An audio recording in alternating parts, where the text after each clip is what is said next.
लग्नानंतर होईलच प्रेम या मालिकेचा आजचा म्हणजेच 3 मार्चचा एपिसोड आपण ऐकत आहोत. आता इकडे वसू आत्या रम्याला म्हणत असतात, नाही नाही रम्या, मी असं काही करणार नाही. रम्या म्हणते, हे बघ आई, तुझ्याकडे हे करण्याशिवाय दुसरा कोणता पर्याय नाही, त्यामुळे उगाच नाही म्हणू नकोस. वसू आत्या म्हणतात, का लग्न उद्यावर आलंय, तुला काही करायला जमलं नाही म्हणून तू मला भरीस पाडतेस का? मी हे करणार नाही, जिवंतपणी तर अजिबात करणार नाही. रम्या म्हणते, मग मरतेस का? वसू आत्या म्हणतात, ए रम्या. रम्या म्हणते, हो अगं खरंच चांगली आयडिया आहे. तू जर मेली ना सुताक लागेल, मग ऑटोमॅटिक हे लग्न थांबेल. करूयात का असं काहीतरी? आता वसू आत्या हात जोडतात आणि म्हणतात, करते बाई करते. एकदाचा जीव का नाही ग घेत तू माझा, असं म्हणून वसू आत्या तिथून निघून जातात. आता इकडे जीवा पारचे आई वडील, काव्या नंदिनीचे आई वडील बसलेले असतात आणि ते गप्पा मारत असतात. काव्या नंदिनीचे वडील धनंजय म्हणत असतात की संगीताचा कार्यक्रम छान झाला. विक्रम, मानिनी वहिनी, काय छान नाचलास तुम्ही. मानिनी काकू म्हणतात, अहो काय तुम्ही दोघे पण नाचलात की. विक्रम म्हणतात, हो सगळं छान छान झालं. मानिनी काकू म्हणतात,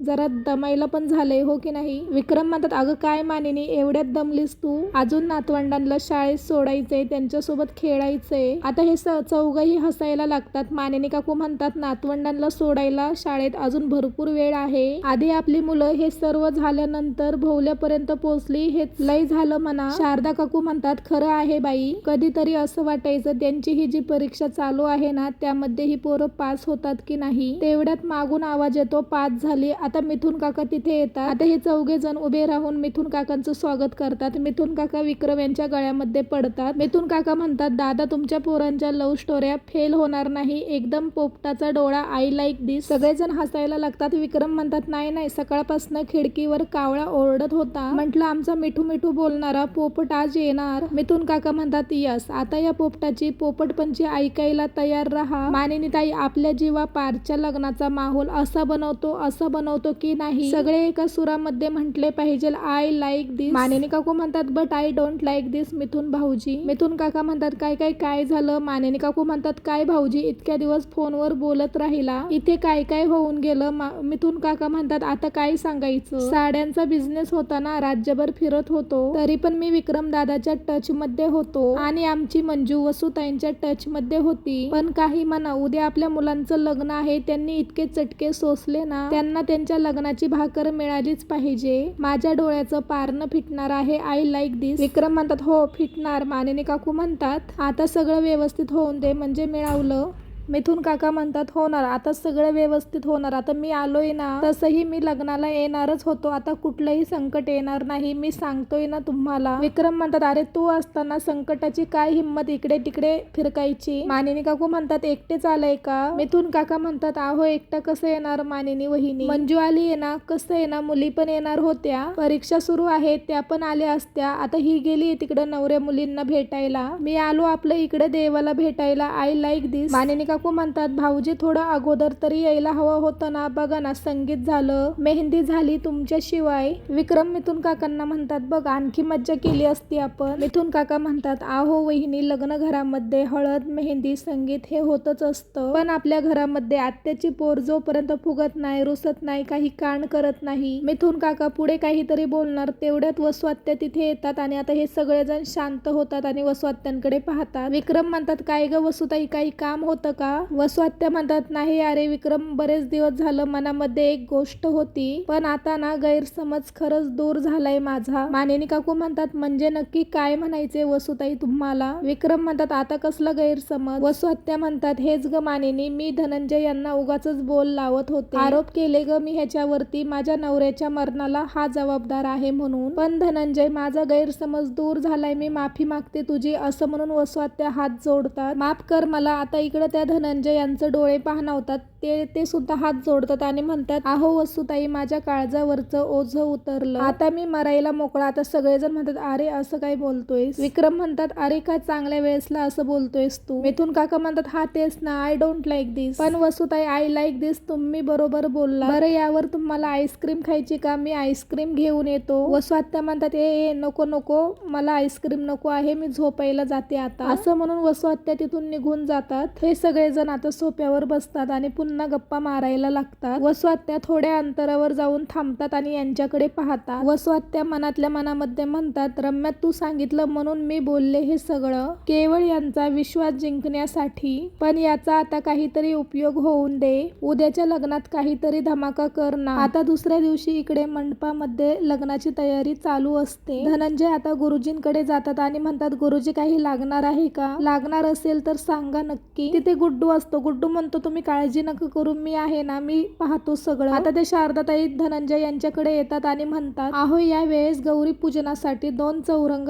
हवे आहेत, त्यांनी एकच दिलाय. धनंजय म्हणतात, थांब मी सांगतो कार्यालयाच्या ऑफिसमध्ये, असं म्हणून ते गडबडीत जातात तिथून. आता मानिनी काकू हॉलमध्ये आशा करत येतात. आशा मानिनी काकूंकडे येते आणि म्हणते, काय झालं ताई? मानिनी काकू म्हणतात, एक काम करशील का प्लीज? आपल्या रूम मध्ये सेफ्टी पिनाचा बॉक्स आहे, तेवढं जीवा आणि पारच्या रूम मध्ये दे. आशा म्हणते, लगेच देते, असं म्हणून ती तिथून जाते. हॉलमध्ये मानिनी काकू काय हवं नको ते पाहत असतात. विक्रम त्यांचा हात पकडतात आणि त्यांना बाजूला ओढतात. मानिनी काकू म्हणतात, अहो काय करताय, पाहिल ना कोणीतरी? विक्रम म्हणतात, अगं कोण नाही बघत ग, सगळ्यांची पाठ आहे आपल्याकडे. विक्रम मानिनी काकूंकडे प्रेमाने पाहून म्हणतात, पाहताच तुला कलिजा खल्लास झाला माझा. विक्रम म्हणतात, तू नवऱ्या मुलाची आई, विक्रम देशमुखांची बायको, आणि गजऱ्याशिवाय कसं दिसतंय ते? आता विक्रम गजरा काढतात. मानिनी काकू त्यांच्या हातातला गजरा घ्यायला लागतात आणि म्हणतात, द्या इकडे, मी लावते. विक्रम तो गजरा त्यांच्या हातात देत नाही आणि म्हणतात, गप्प बस, मी करतो. विक्रम आता मानिनी काकूंच्या केसांमध्ये गजरा मळतात. मानिनी काकू म्हणतात, तुमचा फाजीलपणा काही संपत नाही. कुठं होता हो एवढा वेळ? किती कामं पडल्यात अजून? विक्रम म्हणतात, अगं माझ्या उशिराचं कारण तुझ्या केसामध्ये माळतोय ना मी. मानिनी काकू म्हणतात, कठीण आहे बाई, आपल्या दोन्ही मुलांचं दुसऱ्यांदा लग्न होतंय आणि तुमचा फाजीलपणा काही सरत नाही. विक्रम म्हणतात, मी काय म्हणतोय म्हणू, आपल्या दोन्ही मुलांच्या दुसऱ्या लग्नाच्या दिवशी आपण पण दुसरं लग्न करूयात का? मानिनी काकू म्हणतात, अहो काय बोलताय तुम्ही? विक्रम म्हणतात,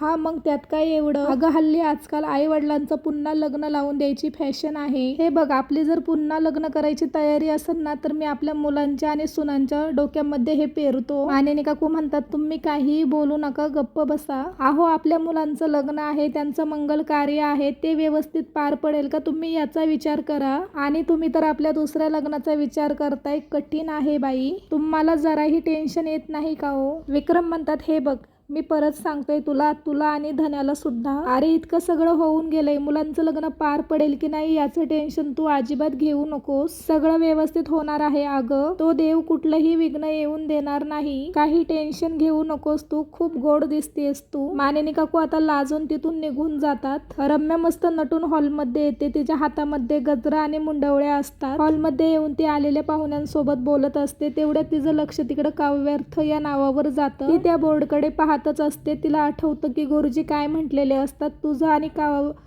आणि पारचं लग्न मी पाहतोय. पण पंजापुढे रम्याने काही ऐकलेलंच नसतं. आता वसुआत्या तिथे हॉलमध्ये येतात आणि लांबूनच रम्याला पाहतात की रम्याच्या हातामध्ये गजरा आणि मुंडवळ्या आहेत त्या. आता इकडे रूम मध्ये पार जीवाच्या डोक्यामध्ये फेटा घालत असतो. जीवा म्हणतो, अरे बडे भैया असं काय करतोयस तू? अरे माझ्या एकट्याचं लग्न नाही आज, तुझं पण लग्न आहे, जाऊन तुझी तयारी कर, मी बोलवतो युगला. जीवा आता खुर्चीवरून उठतो आणि म्हणतो, तू ये बरं इकडे, इथे बस बरं. पार्थ म्हणतो, अरे जीवा राहून दे. पार्थ जीवाच्या खांद्यावर हात ठेवतो आणि म्हणतो, आजचा हा दिवस, आजची ही वेळ स्पेशल आहे. आपली कोणीतरी वाट पाहतय, आपल्यासाठी कोणीतरी नटून बसलंय, कायमचं आपलं होण्यासाठी आधीर होऊन आपली वाट पाहतय. ही फिलिंग खूप स्पेशल असते. ट्रस्ट मी ही फिलिंग अनुभवलंय. तुझी ही पहिली वेळ आहे आणि ही पहिली वेळ तुझी स्पेशल झालीच पाहिजे. मागच्या वेळेस तू मला तयार केलं होतं, यावेळेस मी तुला तयार केलंय. जीवा आणि पार्थ दोघेही एकमेकांच्या गळ्यामध्ये पडतात. आता हे दोघेही लांब लांब होतात. पार्थ म्हणतो, हे आशा मिठी आहे ना, आता नंदिनीला मार, मला नाही. आता इकडे नंदिनी काव्याचं आवरत असते. काव्य खुर्चीवरनं उठते आणि नंदिनीचा हात धरून म्हणते, ताई आता तू बस, आता मी तुला तयार करते. नंदिनी म्हणते, नाही अगं मी तयार आहे ऑलरेडी. प्रश्न तर तुझा आहे, तू तयार आहेस ना? अगं पारशी लग्न करायला तयार आहेस ना? काव्य म्हणते, ताई अगं पार देशमुखांशी लग्न म्हणजे, खरं सांगू का ताई, कधी एकदाच मी त्यांना डोळे भरून पाहते असं झालंय. कधी एकदा अंतरपाठासाठी त्यांच्या पलीकडे उभी राहते असं झालंय. कधी कधी एकदा त्यांचा हात माझ्या या हाताशी घट्ट पकडून सप्तपदी चालते असं झालंय. आनंद खूप आहे ताई, पण हुरहुर वाटते जराशी. नंदिनी म्हणते माहिती आहे मला. काव्याचा हात हातामध्ये घेते आणि म्हणते हुरहुर तर वाटणारच. मी ही हुरहुर अनुभवलीये काव्या, पण आजची वेळ तुझी आहे, आजचा दिवस तुझा आहे. मला खरंच खूप छान वाटतंय. माझ्या बहिणीचं लग्न तिने पसंत केलेल्या मुलाशी होतंय आणि ते लग्न करण्यासाठी ती खूप आतुर आहे, उत्सुक आहे. म्हणजे काय गंमत आहे माहितीये का? लाज मागं खेचते पण ओढ पुढं पाऊल टाकायला भाग पाडतंय, अशी अवस्था झालीये तुझी. नंदिनी आता काव्याच्या गालावर हात ठेवते आणि म्हणते खरं सांगू का काव्या, मला माझ्या बहिणीचं लग्न असंच बघायचं होतं. म्हणजे तिच्या मनासारखं, मानाचं, तिच्या आवडीचं. काव्या दुःखांच्या अश्रूंची चव आणि आनंदाच्या अश्रूंची चव सारखीच असते. वेगळे असतो ते आपण. हे क्षण वेगळे आहेत काव्या, ते तू अनुभवलेले नाहीये. त्यामुळे मनापासनं एन्जॉय कर आणि माझा विचार करू नकोस. आता या दोघी एकमेकींना मिठी मारतात. आता हे मिथुन काका जीवाला जाऊन मागून मिठी मारतात. जीवा म्हणतो नंदिनी. मिथुन काका म्हणतात अरे काय माणूस आहेस तू. जीवा मिथुन काकांकडे पाहतो आणि मोठ्याने ओरडतो अरे काका तू, आणि असं म्हणून त्यांना मिठी मारतो. जीवा म्हणतो अरे काका आलाय. माझ्या लग्नात मला सगळी माणसं भेटली. गुड्डू भेटला, माझा काका भेटला, थँक्यू देवा. पार्थ म्हणतो अरे काका तू कधी आलास. मिथुन काका म्हणतात अरे अरे मी आणि मंजू रात्रीच आलोय. तुमची ही ब्युटी स्लीप बिघडायला नको म्हणून मी रात्री भेटायला नाही आलो, म्हणून आत्ता आलो भेटायला. बरं पार्थ मला सांग ह्याला काय झालं, ह्याला मिठी मारली की नंदिनीच आठवते. अर्थात हसायला लागतो. पार्थ म्हणतो त्याला मिठीच काय, त्याच्या गालावरून अशी बोट जरी फिरवली ना त्याला नंदिनीच आठवते. मिथुन काका म्हणतात बरं बरं मस्करी बास, पटकन रेडी हो राजा हो. पोरी नटाफटा करून रेडी झाल्यात, तुम्ही पटकन रेडी हो बरं. पार्थ म्हणतो अरे आम्ही रेडीच आहोत. जीवा म्हणतो अरे किती दिवसापासनं. मिथुन काका म्हणतात बरं बरं चला झटकन पटकन आवरा बरं. जीवा आता मिथुन काकांचं तोंड पकडतो आणि म्हणतो काय बोलू नको रे, आम्हाला आज लग्न आहे आमचं. आता इकडे नंदिनी काव्याला शारदा काकू आवाज देतात आणि म्हणतात आवरा पटकन, गौरी हार पुजायला बसा, नवरदेव येतायत. नंदिनी म्हणते हो हो. काव्या म्हणते आलोच.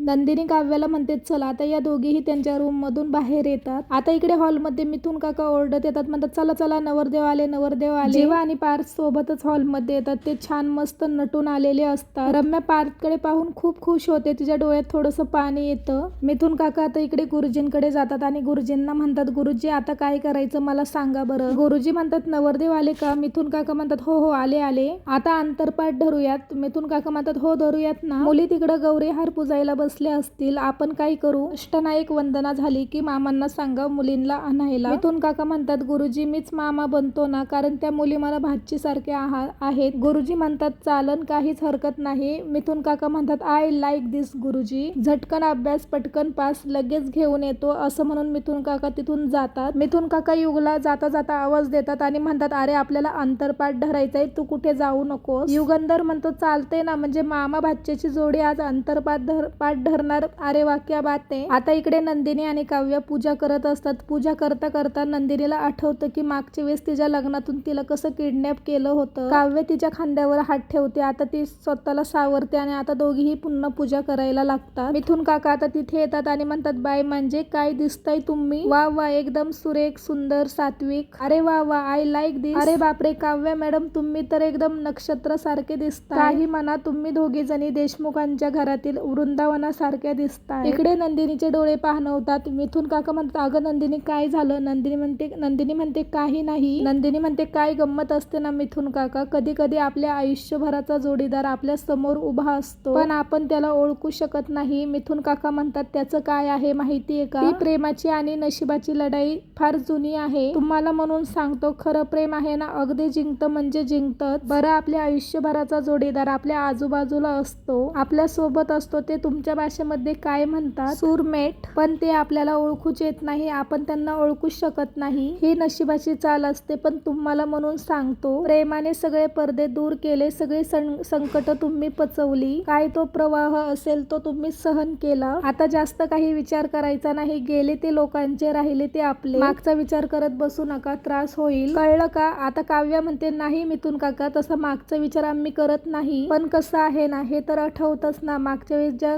गोष्टी घडल्या होत्या, बरेच माणसं दुखवली गेली होती, बऱ्याच माणसांना वाईट वाटलं होतं, बऱ्याच वाईट गोष्टी घडून गेल्या होत्या. पण आता हा जो काही घाट घातलाय ना आपण, त्यात सगळे आनंदी आहेत, खुश आहेत, हे बघून आम्हाला खरंच आनंद होतोय. मिथुन काका म्हणतात, खरं तर तुम्हाला 1000% आनंदी राहण्याचा अधिकार आहे. मी सांगतो ना, हॅपीच राहायचं, आय लाईक दिस असं म्हणायचं. त्याचं काय आहे माहिती आहे का? ते काय म्हणतात ना, नशिबाची झुळक, प्रेमाची फुंकर, यामध्ये तुमचं प्रेम जिंकलं. बरं ऐका, मी काय इथं तुमच्याशी गप्पा मारत बसलोय? बरं मी तुम्हाला न्यायला आलोय. अरे मामा म्हणून तुमचा, चला बरं पटकन, नाहीतर माझा मामा करून टाकतील तिकडं. तर आजचा हा एपिसोड इथेच संपला. पुढील भागामध्ये काव्या नंदिनी हॉलमध्ये येतात. जीवा पार्थ त्यांना पाहतच राहतात. मंगलाष्टिका चालू असताना हे एकमेकांना चोरून पाहण्याचा प्रयत्न करतात. मंगलाष्टिका झाल्यानंतर हे एकमेकांना हार घालतात. लग्न तर व्यवस्थित झाले, पण रम्याचा काय गेम आहे अजून काही कळला नाही.